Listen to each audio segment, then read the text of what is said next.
The Hawaii Life Conservation and Legacy Lands effort was really designed to help our clients and also our customers and prospects consider conservation when they go to buy and sell real estate. Conservation consideration really should be a part of the process. So we wanted to look at that formally and respond to the people who are like-minded and are thinking about how to go about a conservation purchase, which, as it turns out, is quite complicated. There are federal, state, county programs, as well as private entities such as the Nature Conservancy or Trust for Public Lands that deal with properties that have what are known as conservation values. Probably the most familiar of those are environmental, ecological values, scenic wonders. Those are the kinds of things that typically are put into a conservation or land trust portfolio on the mainland. There's also a big need for conserving of forest lands. We're sitting here at Amy Greenwell Garden, and one of the potential purchasers has received a grant from the U.S. Forest Service to preserve this as a forested property. For me personally, I got into land conservation through the Hawaiian Islands Land Trust, where I've been a volunteer for years. And my access to that was through a piece that they protected on the North Shore of Kauai called Kahili Bay. And it's one of the places I learned to surf. And if that weren't permanently protected in perpetuity, it would be, another unit with a house on it, and people wouldn't have access to it. Without land, people don't survive. Hawaii say, na kauko lima. When you don't know how to use your hand in the soil, you stop. So that's how important the land was to the Hawaiian people.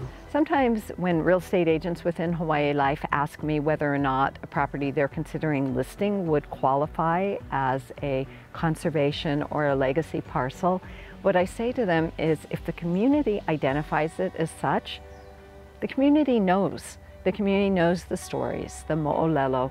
They know the history of the place. They've fished there for generations. They've hunted there. They've gathered there. They have family ties to the place and can tell you why it was important in the very recent history, which for them is still living history.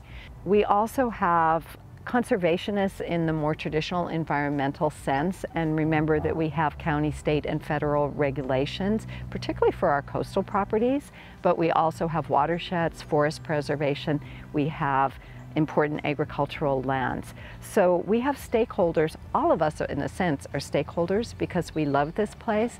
This initiative is so important to Hawaii Life because it's part of who we are. It's built into our name. We honor this place and what it means to live here, and we have to do right by it. Land in Hawaii is a zero-sum game. It's a limited resource that requires a lot of attention to how it's used. And when you overlay the values of innumerable conservation aspects that are important, it creates a certain urgency for us to be mindful about how we go about helping people buy and sell that land. If we think about it, all the decisions we make today are not for ourselves. They're actually for the next generation. And I've recited this numerous times. I'm a sitting county councilman right now, and I can't screw up the county bad enough for my generation. But I can really do a number to the next generations. We're stewards of the lands. We don't really own it. We're just here for a short time. And those lands will be here. They were here long before we got here. They'll be here long after we're gone. But the generations of people going forward, those are the ones that we have to be mindful.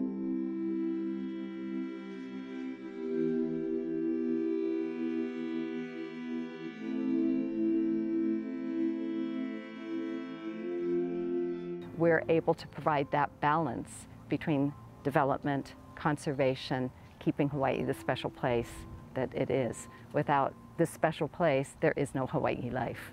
Preservation without purpose, I'm not sure you're preserving anything, because if it's not preserving a heritage, and I think the best preservations are living preservations and dynamic preservations.